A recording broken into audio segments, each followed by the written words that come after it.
नमस्कार मित्रांनो, रील्स बघत बसू नका. काहीतरी अभ्यास करा, स्वतःसाठी काहीतरी वेळ खर्च करा, जॉबला चला, पैसा कमवायला मोठं चला. 25चे 76% म्हणजे किती? तर आपण प्राथमिक दृष्ट्या बघितलं तर काय करत बसतोय, 25 गुणिले 76 भागिले 100. मग 25 मग ह्याला 2 भागायचं 50 झालं, ह्याला 2 भागायचं की 6 8 16.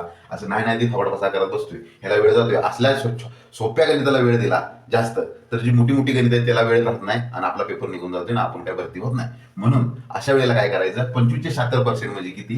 तर 25चे 76% म्हणजे किती? डायरेक्ट पुढची जी संख्या आहे त्याला 4 भागायचं. 76ला डायरेक्ट 4 भागायचं. 4 1 4 राहिलं 3, 4 9 36. कुठली पण संख्या होती 80 होती. 25चे 80% म्हणजे किती? डायरेक्ट 4 भागायचं. 4 1 4 4 2 8 4 0 0.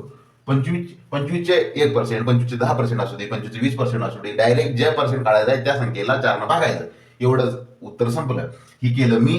जर समजलं असेल तर ही करून बघा. ह्याचं उत्तर आलं तर कमेंटमध्ये फेकून मारा, फॉलो करा.